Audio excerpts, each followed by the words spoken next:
Hey everybody, it's me, Dee Snider. Stoked to be talking to you about my new album.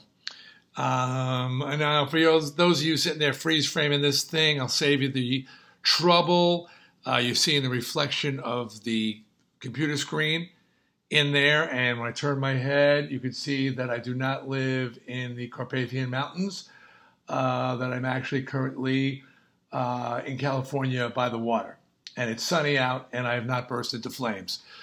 The rumors that I am actually a vampire or a descendant of Vlad the Impaler are grossly exaggerated. I am Transylvanian, and I do bear a remarkable resemblance. Other than that, no. So I just want to tell you a little bit about the new record. And this is a record of inspiration.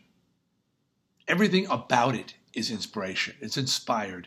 It starts with Jamey Jasta, the amazing Jamey Jasta, being inspired by me, by my music, by my voice, and inspired to reach out to me. Well, it was on his podcast, some of you may remember, where he challenged me to make a true metal record, to use my voice, his words, iconic, and make a really hard record. And I was then inspired by his passion and his words and his belief in me. And I took that inspiration and rose to the challenge. So now the podcast goes out, and Jamey has people bombarding him with songs and ideas, and people want to contribute, inspired by the podcast, inspired by the conversation. The inspiration continued on. And mind you, this is without any kind of a record deal. We've got no record deal. We're doing this purely out of our own pockets. Charlie and Nicky Bellmore, drummer, guitar player extraordinaire, brothers are just slayers. They join the fray. They join the party. We head into the studio. We start recording. And immediately, we're all inspired. I'm inspired by the tracks. They're inspired by my singing. And then people start stepping forward. Members of Disturbed, Lamb of God, Killswitch Engage come up. People, Toxic Holocaust, sending music, sending song ideas, contributing to the record. And again, more inspiration happens. And then people start hearing what we're doing and wanting to join me in the studio. So Howard Jones duets with me on an amazing track called The Hardest Way. Alissa White-Gluz from Arch Enemy, she hears this track called Dead Hearts that I've recorded, and it's all about, it's an anti-bullying song, fuck bullies by the way, anti-bullying song, and she duets with me, an amazing duet.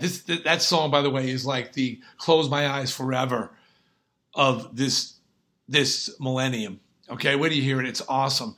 But again, inspiration, no money, no nothing, no record deal. It's just like people hearing what's going on and getting inspired and fired up by it. And then we finish the record and we put it out there. And Napalm, inspired by this record, by what we've done, what we've created with nothing, just out of our own pockets, they joined the party, and they're releasing this record worldwide, internationally. It's going to be everywhere.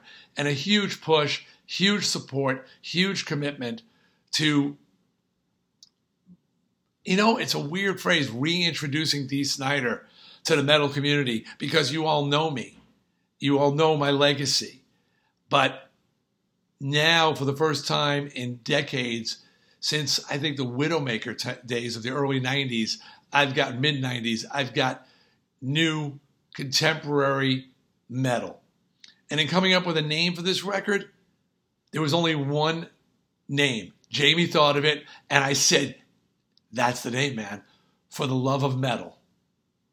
Because I'm OG. I'm the original metalhead.